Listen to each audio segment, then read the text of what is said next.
Hello, everyone. Welcome to Catherine's ESL classroom. In today's lesson, we will learn inferences.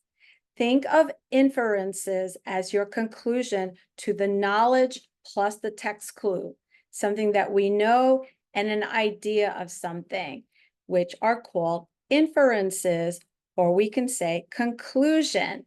This will be a beginner class, so if you are not a beginner and you are more intermediate and advanced, then stay tuned for the next video. Let's get started.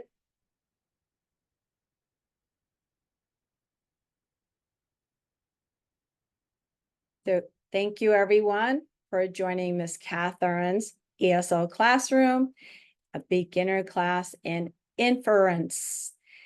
Let's pronounce together, inference, inference, 3 syllables, inference. I know that with my background knowledge plus the text clues equals inference. How many syllables? 3. Making inferences, what authors do. An author does not always give every detail or piece of information in a story. This can be in both fiction and nonfiction, true or false, fantasy or reality. Making inferences what readers do. When we read, we picture the story in our heads. We find clues in the story. We try to figure out what is going on, even if the author does not say it. This is making an inference. Let's try to pronounce inference. 3 syllables, inference. Now, if we are going to say the plural of inference, how many syllables? Would that be 4? Let's try. Inferences. Inferences. Do we have 4? Yes.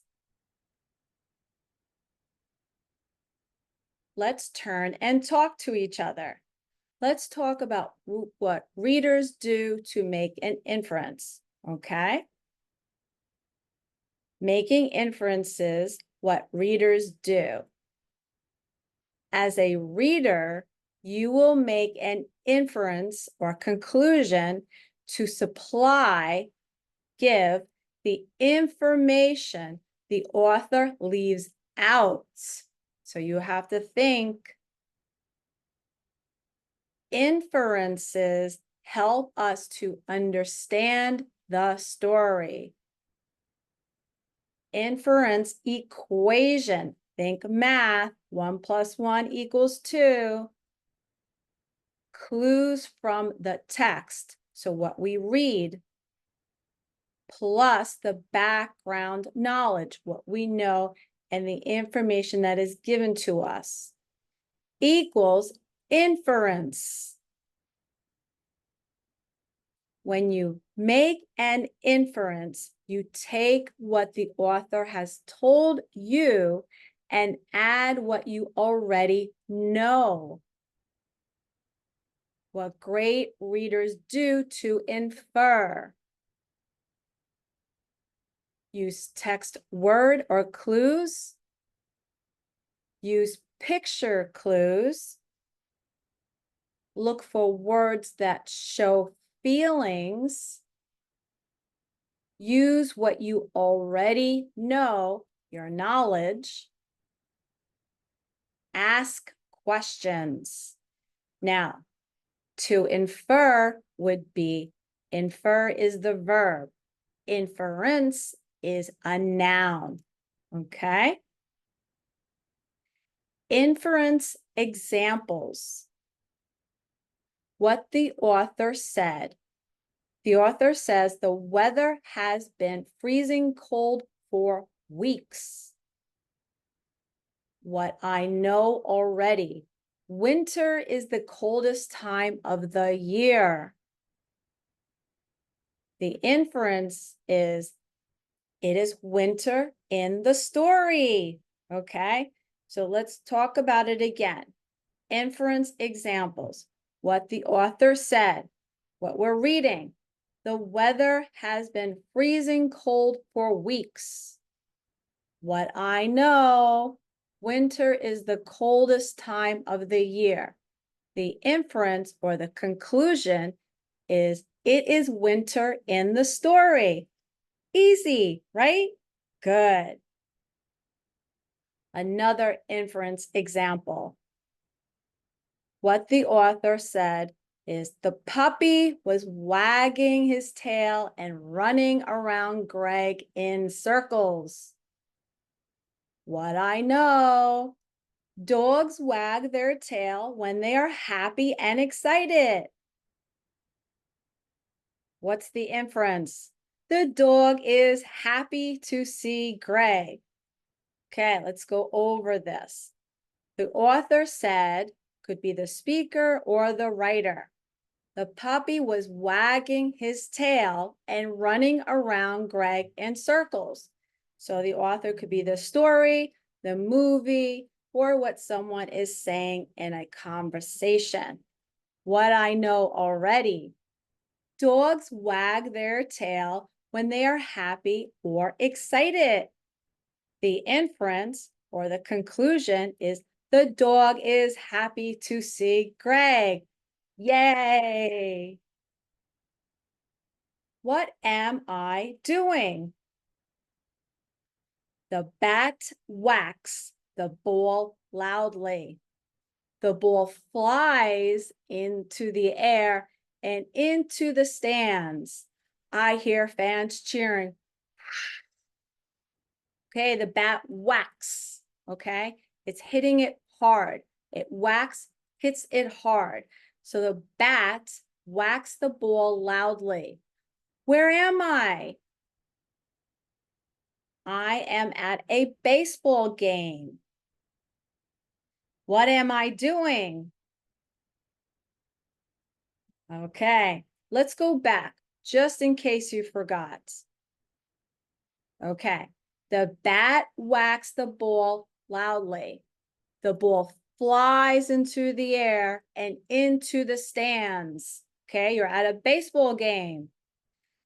The stands are where everyone is sitting, the fans, okay, the people that sit. I hear fans, the people that are sitting, that are watching the baseball game. I hear fans cheering. Woohoo! Where am I? I am at a baseball game. Okay, did I help you out? Yes, good job. Let's try another one. What am I doing? Now you have to guess. What are we guessing? A conclusion or our inference? Inference could also be a guess. What we know plus the text clues or the clues. What we know already and what we're hearing the author is telling us. I sat with my mouth wide open in a big chair. I am always nervous about coming in for a checkup. The doctor said, I did a great job and gave me some floss on the way out. Where am I? Look at the text clues. Look at the picture. Where am I? That's right. I am at the dentist. Good job. What am I doing? At 12 p.m. or noon, we lined up at school. Lined up means single file, one person behind the other. We walked down the hallway. Some kids went to a table. I got a tray and stood in line. I asked for cheese pizza. My friend asked for a sandwich. Where am I? I am in the cafeteria for lunch. What did you think we were at? Now remember, you have to look at the picture. Those are our clues. Okay, good job. How did everyone do today in inference or inferences? Let's say this one more time. Singular, then plural. Let's clap together. Inference, inference, 3 syllables. Let's say the plural of inference. 4 syllables. Inferences, inferences. Good job, everyone. So what is an inference? I know that the background knowledge, the author, the story, or the speaker, plus in the text, it says the text clues, even our feelings of what we know already, okay? All right, everyone, until next time, bye.